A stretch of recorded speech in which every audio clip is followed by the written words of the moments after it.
Dios les bendiga más. Saludo muy especial para todos. Les invito a que hagamos una oración. Soberano Padre de la Gloria, te damos gracias por tu palabra, Dios, que va a ser enseñada en este momento. Dios, te doy gracias por la enseñanza que nos das en este instante para capacitarnos, para formarnos. Te doy gracias por cada hermano, cada hermana que se ha desplazado hasta acá, Padre. Han dejado su labor, han salido de sus labores para venir a escuchar esta enseñanza, la cual tú me diste hoy para compartir con ellos, Padre, y te doy muchas gracias. Te pido que usen mis labios de barro para hablarles tu palabra en el nombre de Jesús. Amén y amén. Leamos una porción de la palabra en el libro histórico de los Hechos de los Apóstoles. Habla la Biblia aquí. Eso es un libro histórico porque narra la historia de los apóstoles, y por reverencia a la palabra de Dios yo le pido que se ponga de pie para leer este pasaje, ¿de acuerdo? Hechos capítulo 6, del verso 1 en adelante, dice así: elección de ¿cuántos? 7 diáconos. Dice así: en aquellos días, como creciera el número de los discípulos, hubo murmuración de los griegos contra los hebreos, de que las viudas de aquellos eran desatendidas en la distribución diaria. Entonces los 12 convocaron a la multitud de los discípulos y dijeron: no es justo que nosotros dejemos la palabra de Dios para servir a las mesas. Buscad pues, hermanos, de entre vosotros a 7 varones de buen testimonio, llenos del Espíritu Santo y de sabiduría, a quienes encarguemos de este trabajo. Y nosotros persistiremos en la oración y en la administración de la palabra.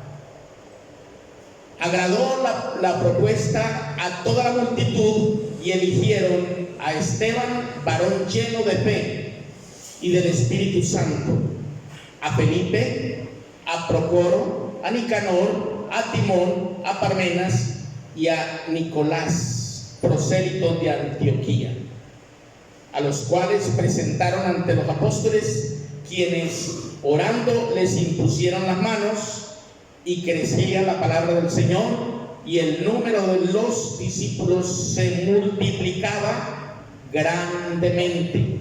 En Jerusalén también muchos de los sacerdotes obedecían a la fe. Amén. Pueden sentarse, amados.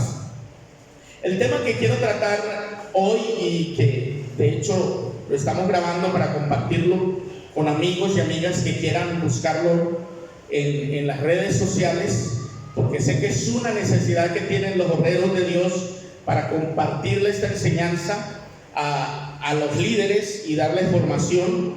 Se llama el diaconado. La he titulado el diaconado. Es una palabra que está en la Biblia, y aquí el capítulo que les he leído en Hechos dice que hay una elección. Eligen los apóstoles a 7 diáconos. Ahora, el objetivo mío con esta enseñanza es que ustedes, los que están hoy aquí, yo sé que muchos ya lo saben, otros, y como lo saben, van a refrescar la enseñanza, van a refrescar, a recordar, y otros, no sé cuántos no lo sepan, entre los que no saben, pues lo van a aprender, de que es bíblico el diaconado. Es una palabra que viene del griego diaconía. Tiene que ver con servidores. Servidores, ese es el significado. Es decir, los que sirven. Porque mire, cuando fueron elegidos, aquí se ve la función primaria de ellos. El dicho es: no está bien que nosotros dejemos de predicar la palabra para servir a las mesas. En otras palabras, pareciera que inicialmente el diaconado tenía una función, y era servir y distribuir los alimentos a las viudas y a las personas necesitadas de la iglesia. La iglesia, cuando comenzó, parecía una fundación, porque allí en la iglesia había finanzas para ayudar a los pobres, a las viudas, a la gente que tenía necesidades. Entonces los apóstoles ven esta necesidad porque ellos muchas veces están ocupados repartiendo la comida, repartiendo el alimento a las viudas, las necesidades para la gente, y había necesidad de predicadores. Entonces, con el tiempo, esa función que empezó allí en Hechos 6 como una función de servicio comunitario, de servicio social, termina convirtiéndose en algo más que eso. ¿Por qué? Porque usted puede ver que ahí mismo en el libro de los Hechos encontramos a un Esteban. ¿En qué capítulo nos encontramos de los Hechos? En el 7. ¿En cuál?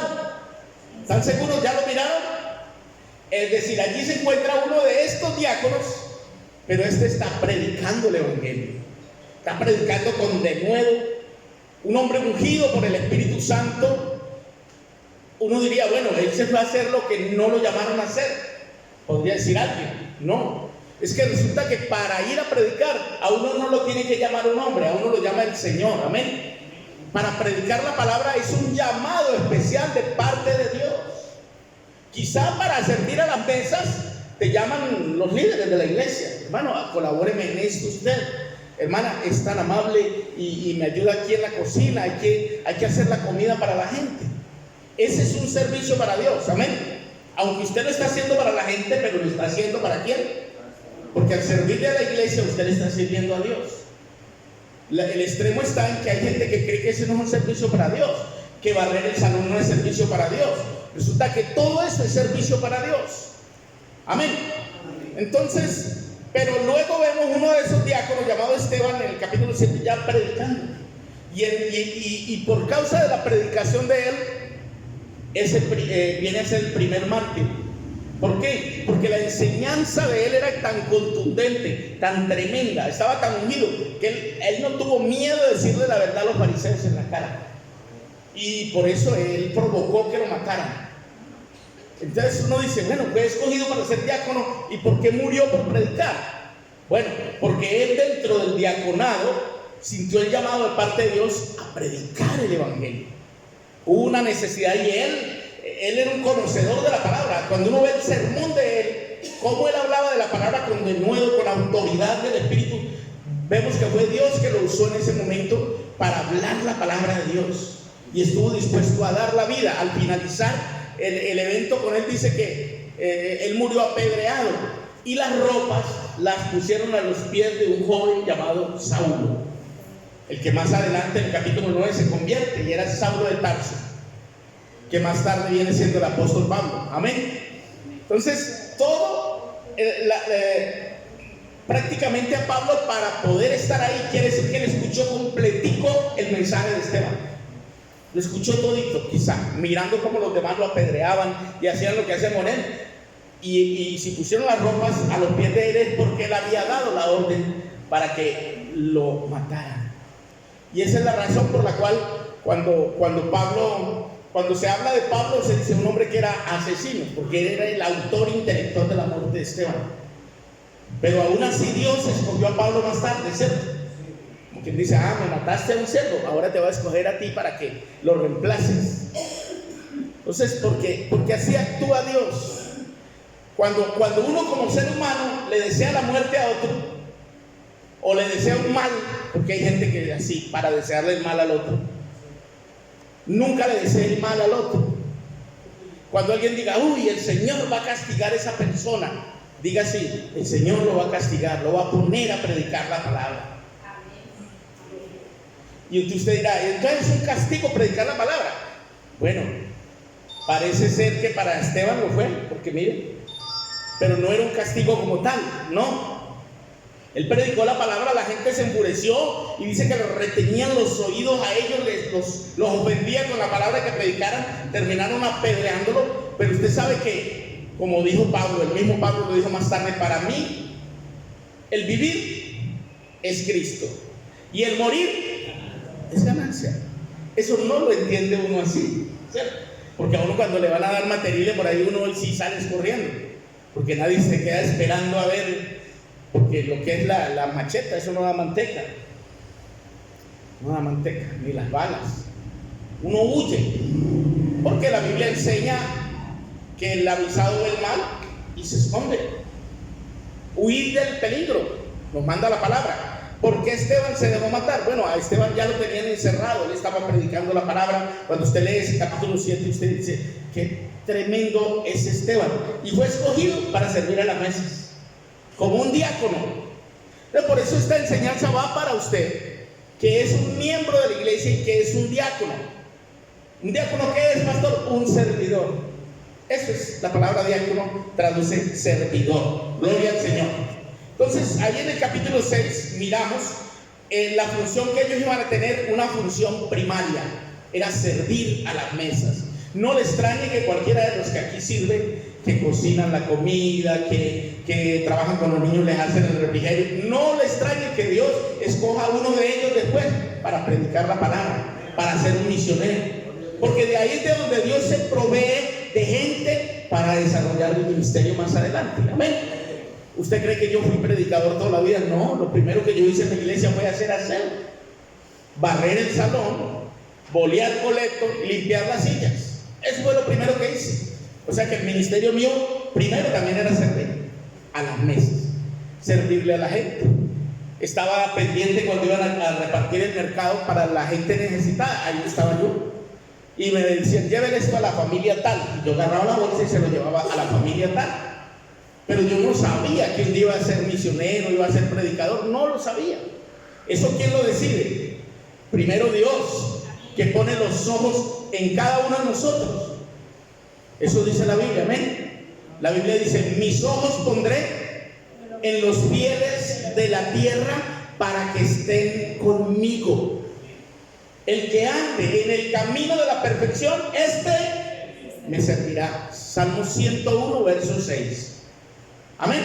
Entonces, si ve que es Dios el que escoge, usted comienza a servirle en lo que Dios le delegue, que Dios se encarga de escogerlo para otras cosas. El que lo promueve es Dios. Amén. Él lo promueve. ¿A quién le pone el sentir? Se lo pone al pastor, se lo pone a la esposa del pastor, al misionero o al evangelista, pero sobre todo primero se lo pone a usted. Usted tiene que sentir ese llamado en su vida. Usted debe sentir ese deseo de servir en esa área. Amén. Porque si usted no siente el deseo de servir, ¿cómo va a servir? Ahí es donde a uno le dicen, hermano, es tan amable y dirige un coro. No, hermano. Hermano, es tan amable y da un testimonio. No, hermano. Hermano, es tan amable y no haga nada. No, hermano. Todo no. Hay gente así. Uno dice que por temor le da miedo. Y una de las cosas que no debemos tener es miedo.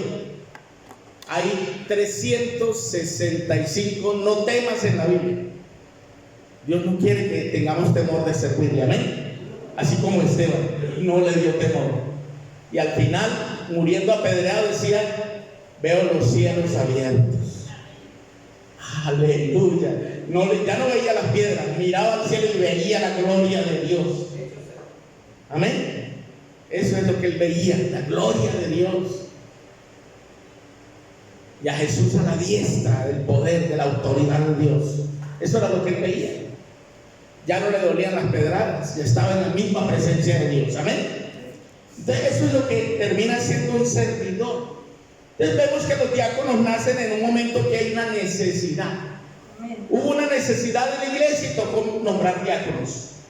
Aquí también empezamos así. Era apenas, todo lo hacía el hermano Luis y la hermana Sandra. Nosotros dirigíamos, dábamos los anuncios, recogíamos la ofrenda, predicábamos, hacíamos todo. Y hacíamos el aseo del salón, todo. Pero a medida que fui creciendo el grupo, hubo oportunidad para que otros participaran también. Amén. Y luego fue creciendo el grupo y ya por eso de ahí salieron otros, ya que predicaban la palabra. Y hoy día hay liderazgo. Amén.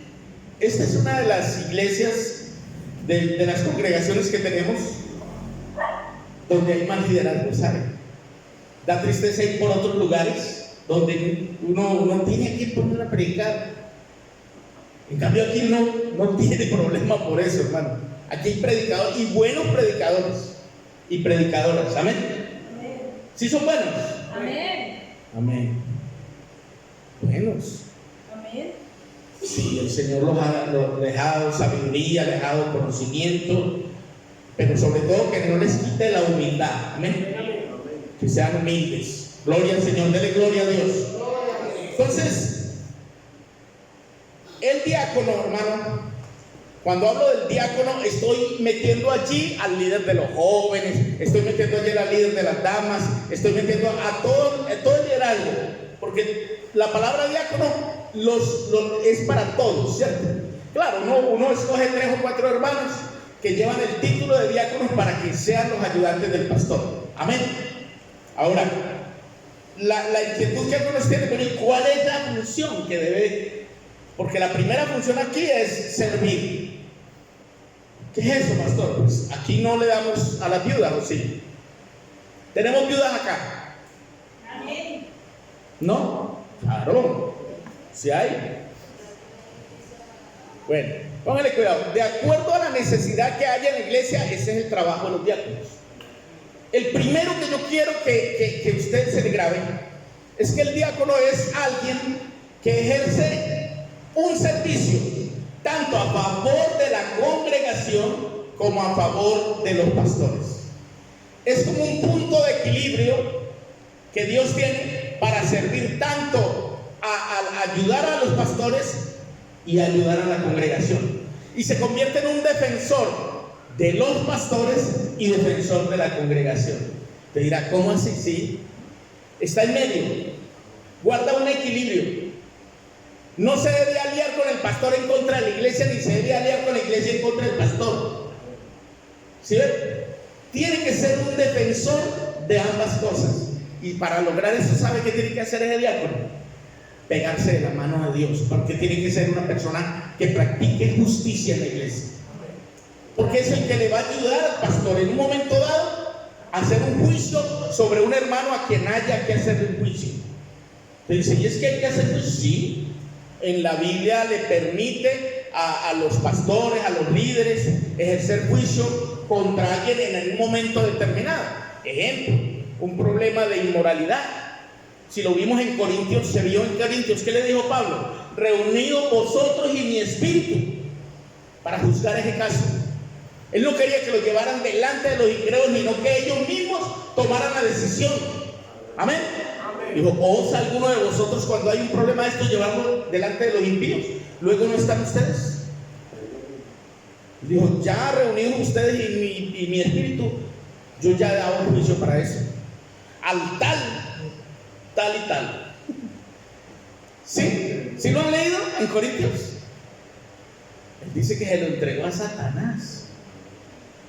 Un pecado de inmoralidad que había, hermano, es delicado. Pero tocaba hacerlo a la iglesia, no lo podía hacer jueces de allá del mundo. Hay casos que los debe juzgar la iglesia. Y ahí es donde entran los diáconos, junto con el pastor.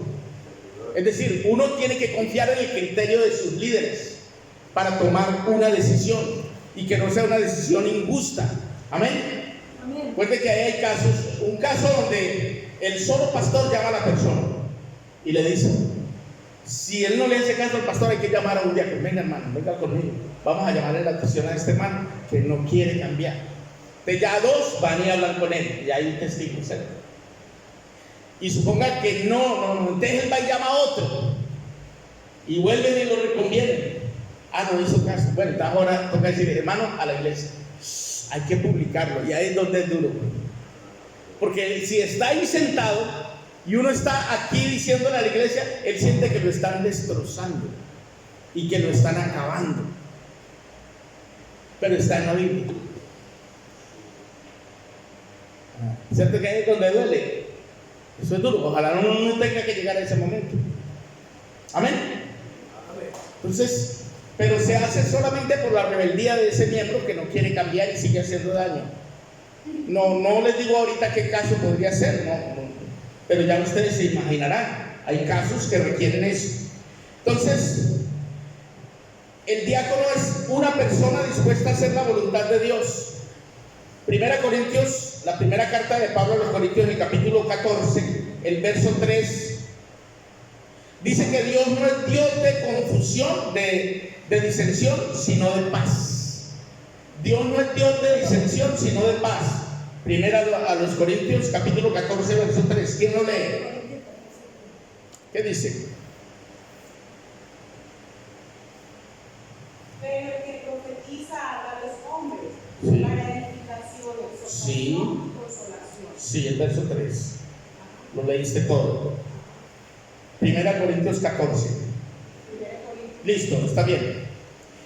Mire, ahí en el capítulo 6 de Hechos vamos a mirar cuatro punticos, cuatro que aparecen aquí, que son los requisitos que debemos mirar para elegir un diácono. ¿De acuerdo? Hechos 6, ¿lo tienen?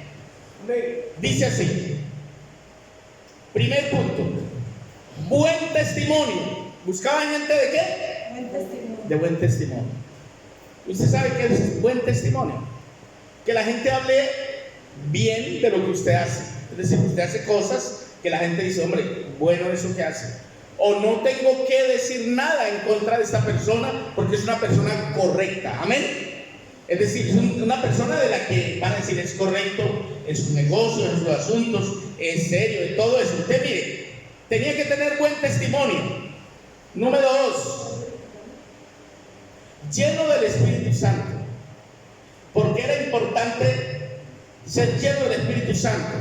Porque el Espíritu Santo es el que moldea el carácter de la persona, el que transforma el temperamento. Amén. El que transforma la naturaleza pecaminosa del ser humano. Lo hace el Espíritu Santo. El Espíritu Santo es el que le enseña a usted cómo se debe vestir y cómo no se debe vestir. Amén.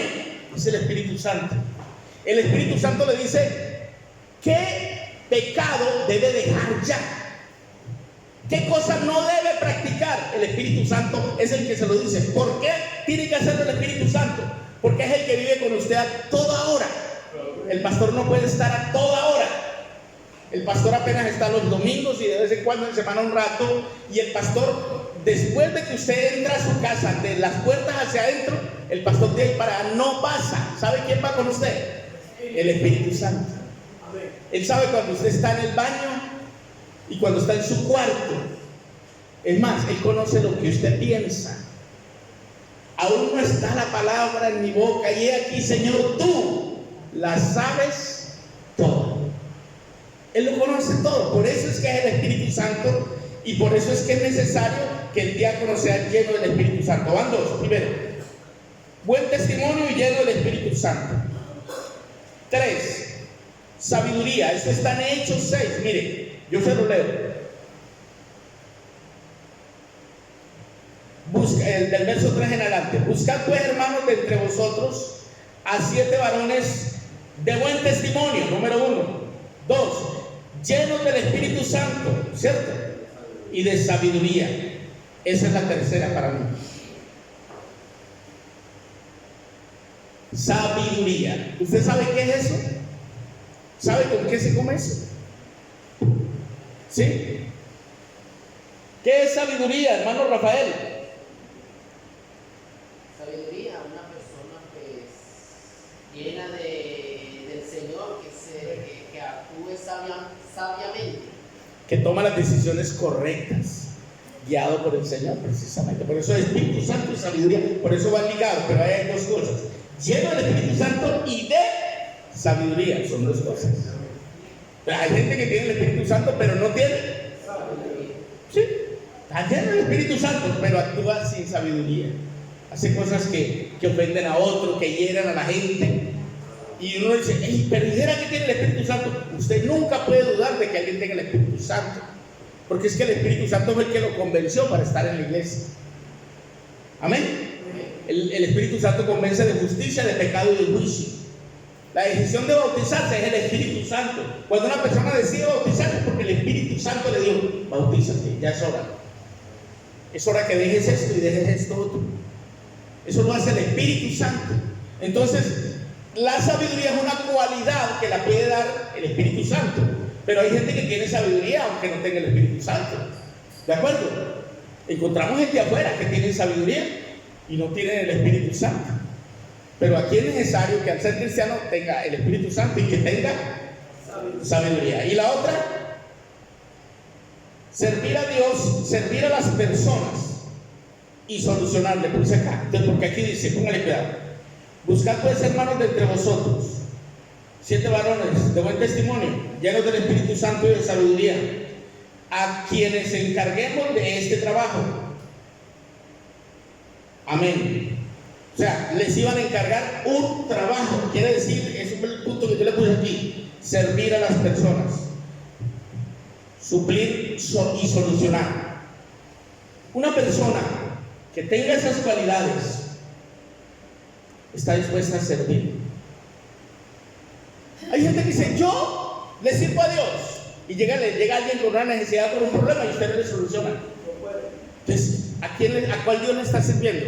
No, a Dios, al del cielo. ¿Y cuándo le vas a servir si no lo ves?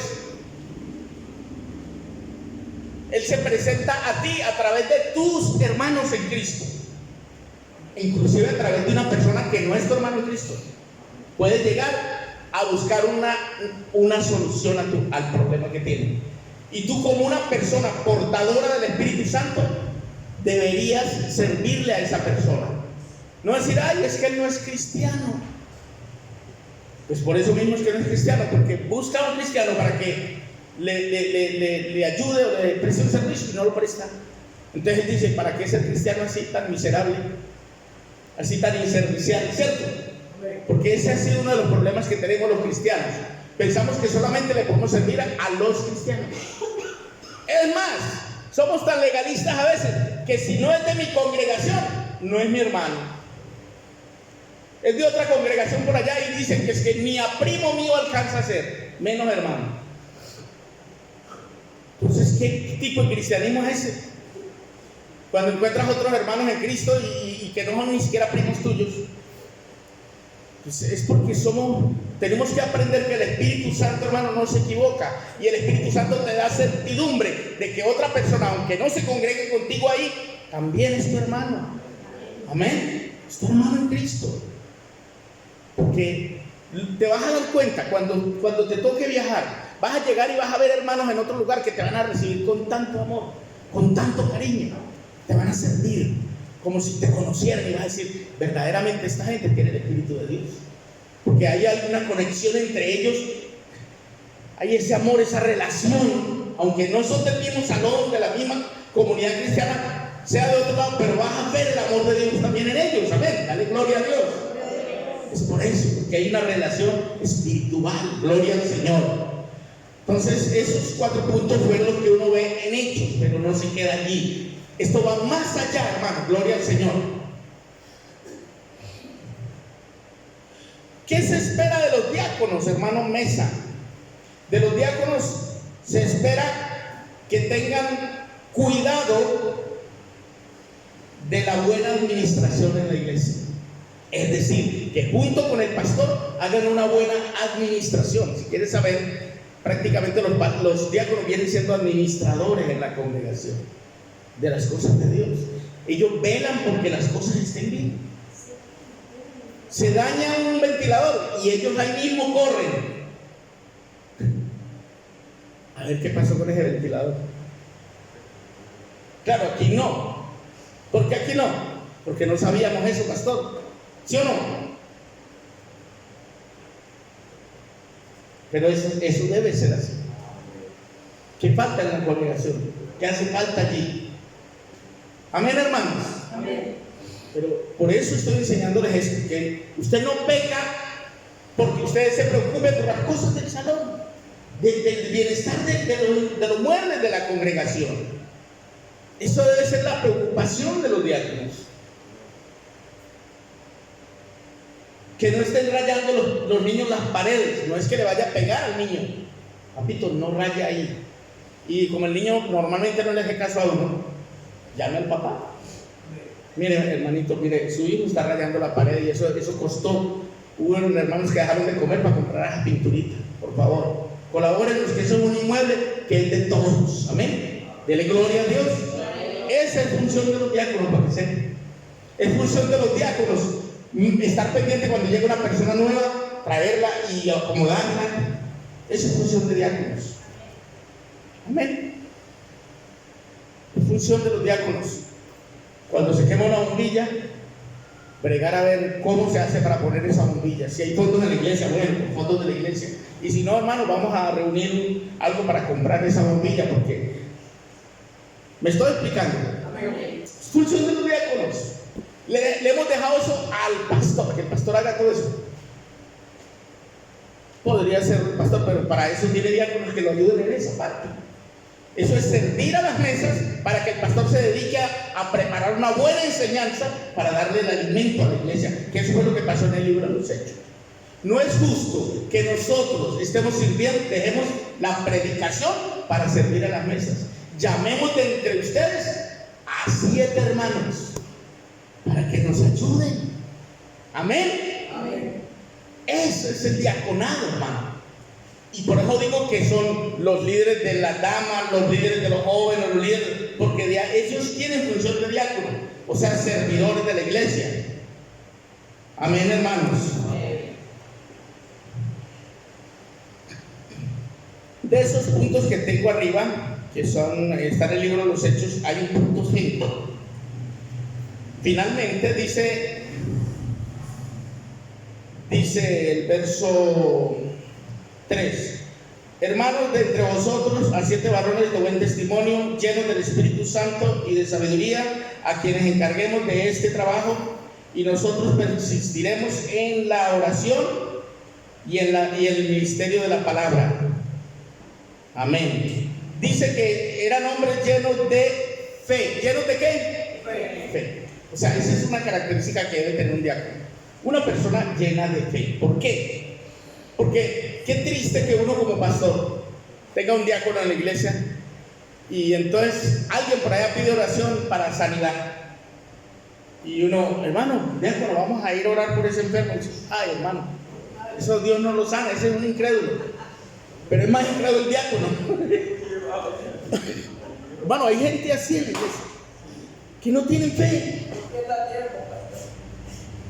En vez de ayudarlo a uno y darle ánimo, le dicen, no, pastor, no nos pague, esa persona es muy rebelde, ¿para qué va a ir para perder su tiempo? Ese es un impío, precisamente. Vamos a orar por... ¿Usted se le olvidó que usted también era impío? ¿Ah? Yo estuve en una organización donde uno le pedían culto por allá y decían, no, hermano, allá no hacemos culto, porque esa gente son impíos. ¿Cómo así? Entonces, ¿a dónde hacen los cultos? ¿Dónde predicaba Pablo? ¿No eran de los impíos? Cristo no fue a predicarle a los impíos también, y mandó a los apóstoles a predicar por todo el mundo a los impíos. Amén, hermanos. Amén. Y hoy día la iglesia está tan cómoda que no quiere predicarle a los evangélicos. Y cuando uno va a predicarle a las almas, no, es que son impíos, hermano, ellos no creen. No, hermano, en esa casa no se puede hacer culto. ¿Por qué? No, porque esa señora alumbra una vela, prende unas velas allá. Qué horror entrar allá. ¿Cómo así? Qué horror. No, usted entre, que si el diablo está allá tiene que irse. Amén. Claro, no vaya a ofender a la señora, a decirle, bota un muñeco. No. Llévele a Cristo, lleve a Cristo, predique a Cristo. Y deje que el Espíritu Santo en algún momento hará la obra para que esa persona quite esas velas, quite esos muñecos, pero esa obra la hace en el Espíritu de Dios. Pero tiene que hacerla a través de la palabra que usted le predica, a través del amor que usted le transmita a esa persona, de lo que Dios ha hecho en su vida con usted, para que también lo haga en la vida de la otra persona. Amén, hermanos diáconos. Denle gloria a Dios. Bien, hermanos, ahora vamos a mirar otra cita bíblica. Esa cita bíblica la encontramos en la primera carta del apóstol Pablo a Timoteo. Primera carta de Pablo a Timoteo, el capítulo 3. ¿Lo tienen? Amén. Ahí dice, ¿requisitos de quién? No, pero vamos a leer el verso 8. Ahí hay requisitos de quiénes. De los diáconos. Requisitos. Escuche esto. Pablo dice, los diáconos asimismo deben ser, ¿cómo? Honestos. ¿Usted sabe qué es eso? Amén. Bueno, espero que no tenga que explicárselos. ¿Qué es honestidad, profesor Carlos? no algo que no le corresponde a uno, actuar bien. Entregarlos de las vueltas cuando va a comprar algo. No se quede con ella. Ay, me sobraron $10, pero como el hermano no me los pide, yo me quedo calladito. Hoy me llamaron para hacer un pago móvil y cuando revisé, mi esposa agarró la agarré ahí y cuando revisé, yo dije, hay más de lo que me llamé a la persona iba viajando y me dice, sí, que en el momento que iba viajando, te hice la transferencia. Pensé que el sistema no lo había hecho, y Sí. lo iba a Ya, el doble. ¿Y usted le tocó devolver eso? Usted se lo vio sin que él se lo dijera. Eso es honestidad. Exactamente eso es Si honestidad. hago el que no, No. entonces el triple me van a cobrar. No es nada. Mira, te hubiera pasado lo que le pasó a un evangelista, a un predicador en Estados Unidos. Se sube al servicio público y el pasaje valía, creo que $3, algo así, por poner un ejemplo. Él pagó con uno de 5 y le devolvieron 3. O sea que le dan devuelto $1 de más. Y cuando él contó, él vio que le dan devuelto uno de más porque valía 3, paga con 5 y le devuelven 3. Y él llega y hace así, pero. Y miraba ya $3. Le dijo, mire señor, usted me devolvió $1 de más, se lo devolvió. Dijo, yo quería ensayarlo a ver si usted era honesto. El tipo lo estaba ensayando. Y cuando se baja el precado dice, ay padre, casi renuncio a ti por $1. Hay veces que la gente te está ensayando. Entonces te hacen un ensayito a ver si tú eres tan cristiano como predicas. Pero la gente sabe quién eres tú. Y lo hace el enemigo para poder, de ahí en adelante, decir, evangélico, corrupto, dice. Porque te están ensayando. ¿Cómo se dice acá? Probándolo. La gente te prueba a ver si eres de verdad. Amén. Te pesan.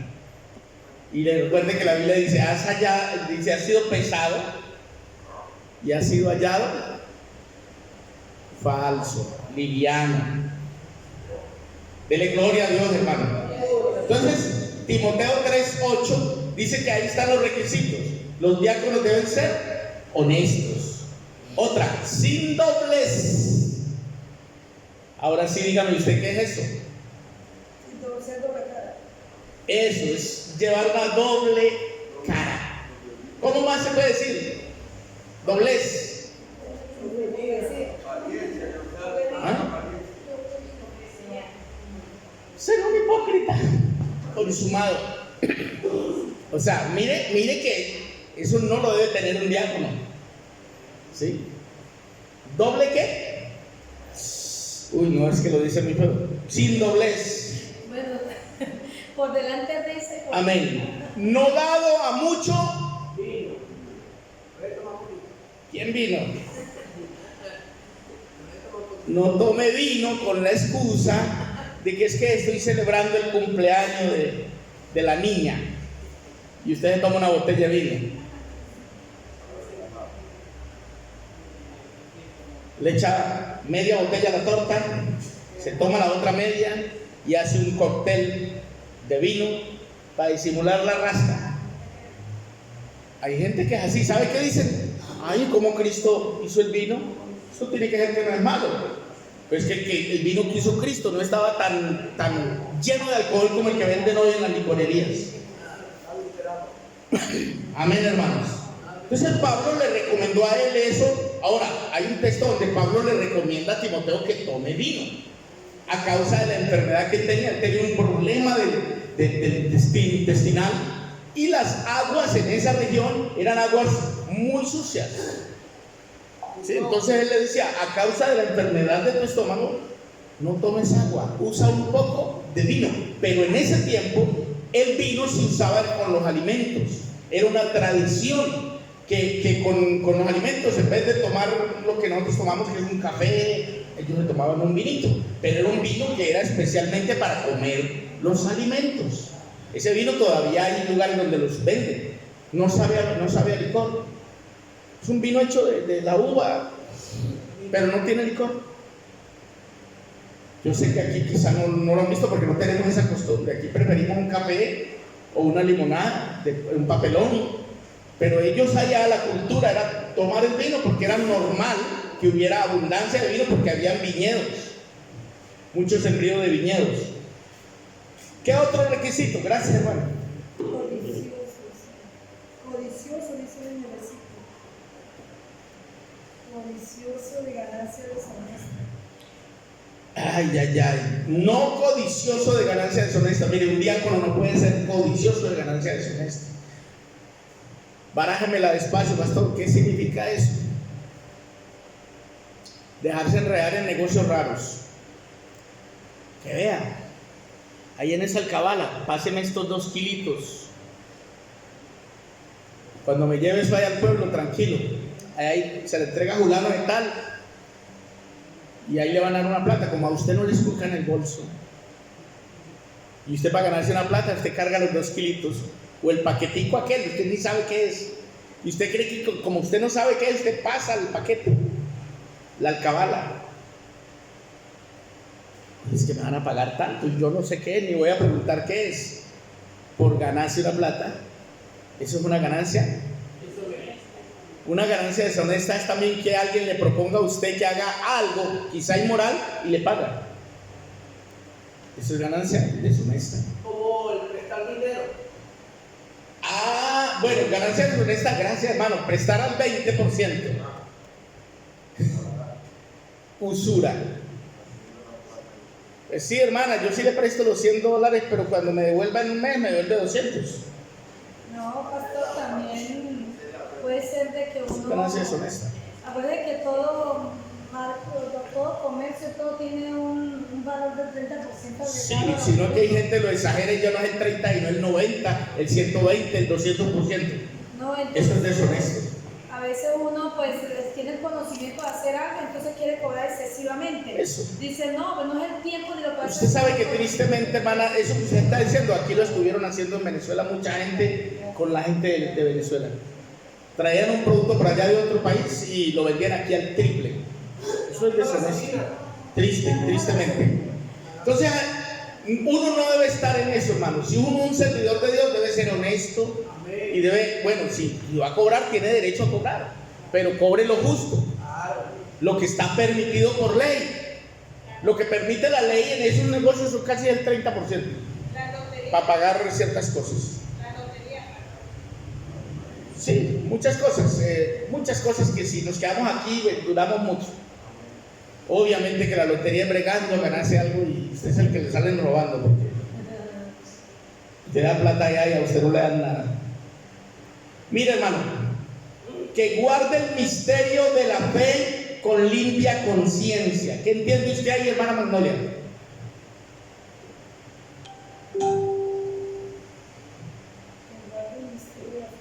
Es que nosotros siempre debemos hermanos, si nosotros somos cristianos, siempre debemos de ser honestos, o sea, de tener una conciencia limpia. La y que no conciencia. nos juzguen por lo que nosotros hacemos. ¿Sabe que es muy triste uno estar haciendo algo y que la conciencia le esté diciendo, ¿y tú qué dices? ¿Y con qué autoridad tú dices eso? ¿Con qué moral vas a hacer si tú acabas de... ¿Ah? Entonces, se siente uno vulnerado porque la conciencia lo está, ¿qué? Acusando, pero a veces, pues no sé si no has visto algo. Hay que servir con limpia conciencia. El verso 10. Y estos también sean sometidos a prueba primero. O sea, el diácono, por eso el pastor antes de nombrarlo debe someterlos primero a prueba. ¿Cómo se prueba? Muy sencillo, se les delega cosas y si salen a hombres, tienen cumplimiento. Amén. Se les pidió el favor que hicieran algo, lo hicieron bien, etc. Entonces hay que someter a prueba. Y entonces ejerzan el diaconado si son irreprensibles. Ahí ya queda por fuera más de uno. Ahí ya a uno le queda dura esa palabra. Irreprensible, porque eso lo encierra todo, hermano. O sea, no tiene reprensión, no tiene tacha, no tiene nada de que, mejor dicho, es irreprensible. Ahora miren, aquí es donde Pablo, diciéndole a Timoteo en el verso 11, ahí incluye a la mujer, porque dice, escojamos a varones. En Hechos dice, de ahí se pega mucho, sí, era que eran varones, las mujeres no. Pero Pablo aquí dijo, las mujeres, ¿de qué está hablando él? Del diaconado, ¿cierto? Entonces menciona, las mujeres, asimismo sean Honesta. también honestas, no calumniadoras, porque Pablo le dice a las mujeres que no sean calumniadoras y no le dice a los hombres. No sé, arréglense con Pablo. Pero hay hombres también muy calumniadores, más que las mujeres. Sino sobrias y fieles en todo. Arréglense con Pablo. No es que calumniador no es hablar. El calumniador a veces cuando uno dice cosas de otra persona que no son ciertas, sino que se deja llevar por impulso y cree que lo que está viendo a otra persona es así. Y también hay hombres así, hombres también. Claro, hay hombres más que hacen mucho. Entonces, eso no es que solamente a las mujeres, también los hombres. También. O sea, que Hablen con Pablo. No, hablé con la conciencia. los diáconos sean maridos de una sola mujer. Oiga, hermano, aquí vean. Ese cuento que es que tengo una sucursal, no, señor. Nada de sucursal. Ajá. Que gobiernen bien sus hijos y sus casas. De ahí la importancia de tener los hijos en sujeción. Porque los que ejercen bien el diaconado ganan para sí un grado honroso y mucha confianza en la fe que es en Cristo Jesús. Ganan un grado honroso. Pero miren, los hijos, hermano, el problema con los hijos a veces trata de como los hijos. Toca duro con los hijos, duro, toca duro porque ellos llegan a un grado de rebeldía, hermano, que uno no sabe qué hay con los muchachos.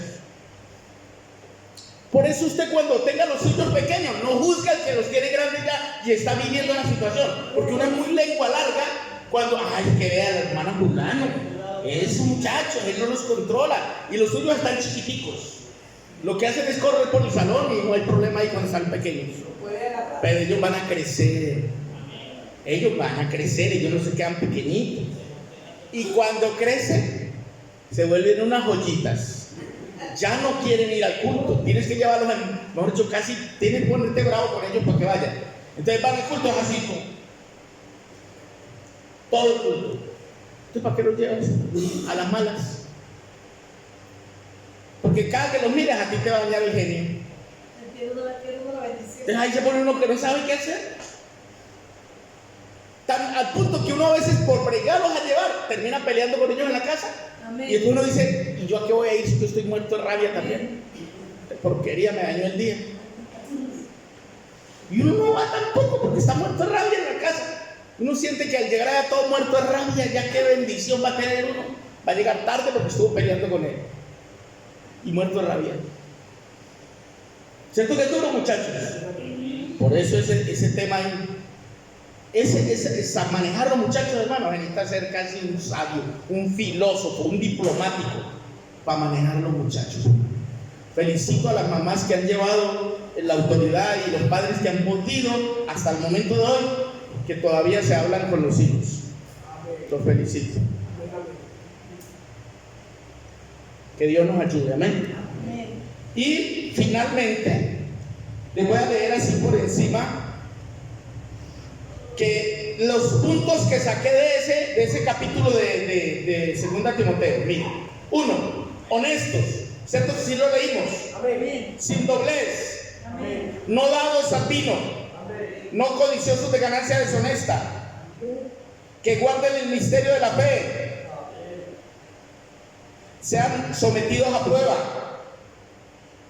Las mujeres también honestas, no calumniadoras, sobrias, fieles en todo. Los maridos, ser marido de una sola mujer, que gobierne bien su casa y sus hijos. Y por último, Tito 1:5, con ese finalizamos. Tito, porque estas cartas que estamos leyendo, la de Timoteo es una carta pastoral y la de Tito también es una carta pastoral. Con eso le quiero decir que Timoteo y Tito eran pastores, cada uno en el lugar donde le tocó, ¿sí o no? Amén, hermanos. Amén. Por eso se le llaman cartas pastorales a Timoteo, a la primera y la segunda de Timoteo y a la de Tito. Leamos Tito 1:5. Dice, mira, ahí dice requisitos de ancianos y obispos. Ancianos y obispos. Prácticamente son los mismos requisitos que los diáconos. Amén, hermanos.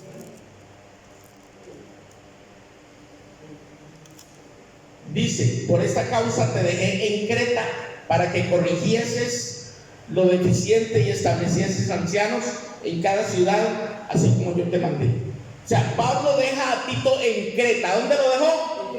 Es un lugar cerca a Grecia. Se cree que era una isla. Y allí había una necesidad. En esa región, la misión de Tito era establecer en las iglesias ancianos. La palabra anciano traduce pastor. A él le tocaba formar pastores. Y tenía esa misión. Dice, te dejé en Creta para que corrigieses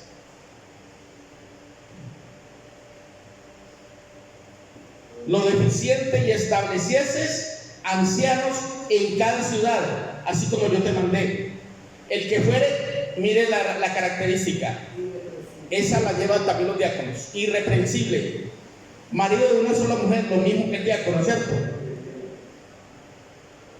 Y tenga hijos creyentes que no estén acusados de disolución ni de rebeldía, porque es necesario que el obispo sea irreprensible como administrador de Dios. Y mire esta característica que la debe tener el diácono también, y los diáconos: no soberbio, no iracundo, no dado al vino, no pendenciero. Otra vez, no codicioso de ganancia deshonesta. Parece que había mucho problema con eso, hermano. Sino, mire esta característica: hospedador, amante de lo sobrio, justo, santo, dueño de sí mismo, retenedor de la palabra fiel tal como ha sido enseñada, para que también pueda exhortar con sana enseñanza y convencer a los que contradicen. Ese es el trabajo de un diácono y debe tener estas características, porque cuando usted va a corregir a alguien, la gente te va a mirar a los ojos y te va a decir: pero usted no es así. Cuando vas a corregir a alguien con amor, por supuesto, lo primero que van a mirar es si tú eres así. Es decir, tú le vas a corregir a otro, pero cuando tú estás viviendo lo que le vas a corregir al otro. Porque si no le estás corrigiendo, ¿sabes qué vas a encontrar? Una persona que va a decir: ay, como habla de bonito, pero como vive es feo. Sí. Normalmente.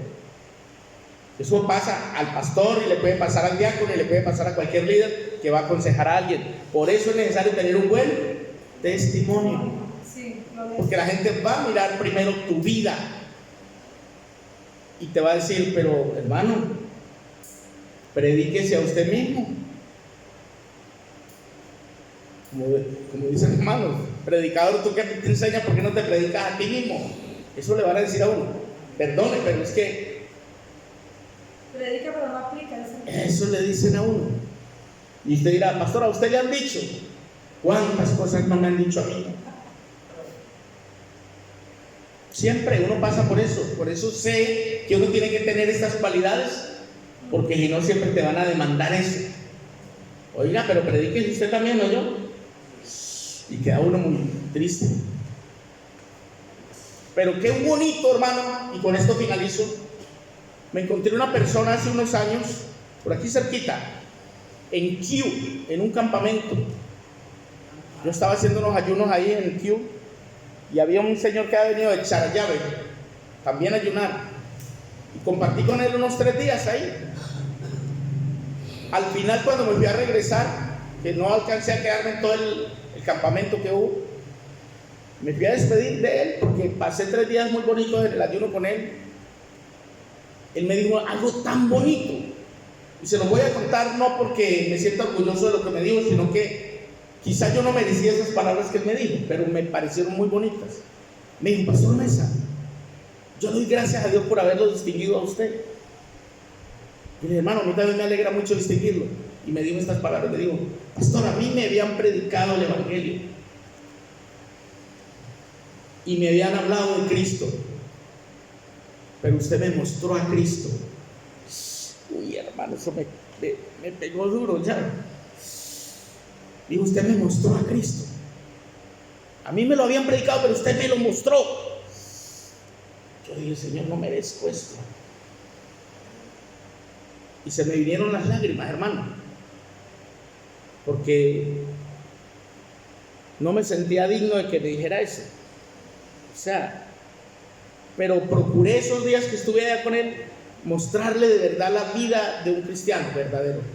Hubieron cosas, hubieron prácticas y cosas que se vivieron en ese campamento donde yo me guardé, me comporté como se debe comportar un hijo de Dios con él, y él quedó impactado en ese momento. También tengo que aceptar que muchas personas me han dicho, ¿y usted no es que es evangélico? Eso también es muy triste, ¿saben? Que le digan a uno, pero usted no es que es cristiano.